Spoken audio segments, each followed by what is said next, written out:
Samsuri jadi Perdana Menteri bersatu panas telinga. Menamakan naib Presiden PAS Datuk Seri Dr. Ahmad Samsuri Mokhtar sebagai calon Perdana Menteri boleh dianggap sebagai usaha parti itu memikat pengundi bukan Islam menjelang pilihan raya umum akan datang. Malah Ahmad Samsuri mungkin boleh dilantik sebagai ketua pembangkang di Parlimen jika naib Presiden PAS itu memenuhi kriteria menjadi calon PM11, kata Fahmi Fazil. Menteri Komunikasi dan Digital itu berkata demikian sebagai mengulas keyakinan Perikatan Nasional PN bahawa Samsuri merupakan antara calon Perdana Menteri gabungan itu pada masa depan. Sebelum ini, pengerusi CPN Tan Sri Mahyadin Mak Yassin tidak menolak Samsuri yang menang PRK Kemaman mempunyai potensi menjadi calon Perdana Menteri. Malah bekas Perdana Menteri Tun Dr. Mahathir Mohamad menyatakan perkara yang sama.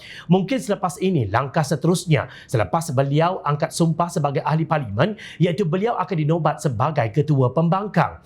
Jadi kita surah kepada mereka untuk membuat keputusan itu. Kami tidak risau, tetapi semestinya di pihak kerajaan akan berusaha dengan lebih gigih untuk memastikan khidmat kepada rakyat, termasuk di Kemaman, tidak akan terabai, katanya dalam kenyataan. Penganalisis politik fellow kanan Majlis Profesor Malaysia, Jenderi Amir, berkata PAS memerlukan seseorang seperti Menteri Besar Terengganu itu untuk menangani isu imej parti yang lazimnya dilabel sebagai parti pelampau.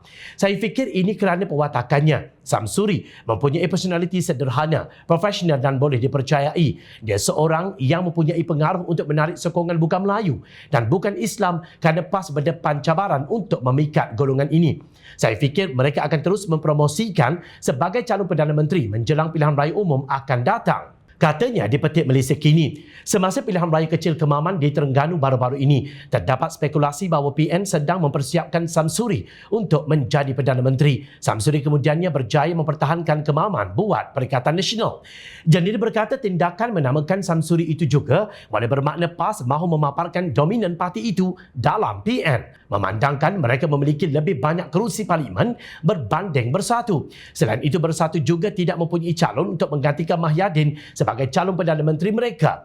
Apa yang Bersatu ada ialah Datuk Seri Hamzah Zainuddin. Jika dibandingkan antara mereka berdua, Samsuri jauh lebih baik kerana dia bersih, boleh dipercayai dan profesional, katanya. Bagaimanapun, seorang lagi penganalisis, Muhammad Azizuddin Muhammad Sani, tidak berkongsi pandangan Januari. Profesor Universiti Utara Malaysia itu percaya PN hanya membuat cadangan berkenaan sebagai helah untuk meraih sokongan pengundi Kemaman. Ini hanyalah gimmick pilihan raya kecil. Untuk Samsuri menjadi Perdana Menteri mewakili PAS, dia ada beberapa lagi pemimpin yang berada di atasnya. Selain itu, Samsuri seorang profesional dan bukan dari golongan ulama. Dalam PAS, pemimpin tertinggi sentiasa dipilih daripada golongan ulama dalam parti. Memandangkan konteks ini, idea menamakan Samsuri sebagai calon Perdana Menteri PAS mungkin agak tersasar jauh, katanya.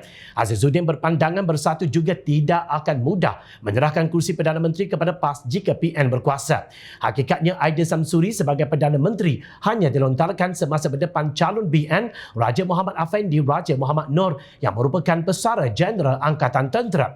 PAS mempromosikan Samsuri sebagai bakal Perdana Menteri hanyalah ilusi kerana mereka meletakkannya di Kemaman bukan untuk menjadi ahli parlimen atau bakal PM. Sebab sebenar PAS meletakkannya di sana adalah untuk mencabar aura Raja Afendi. Tetapi sebenarnya mereka tidak memerlukan Samsuri kerana PAS sudah mempunyai beberapa nama besar dan ulama tersohor suci lagi hebat seperti Tan Sri Abdul Hadi Awang, Datuk Seri Tuan Ibrahim Tuan Man dan beberapa tokoh lain. Untuk Ahmad Samsuri diangkat menjadi Perdana Menteri rasanya kelakar dan tidak logik. Malah rakyat biasa pun dapat rasakan bahawa idea itu hanya satu halusinasi. Ahmad Samsuri jadi PM lambat lagi. Panas betul telinga Bersatu mendengar berita ini. Ingat, rakyat sentiasa memerhati.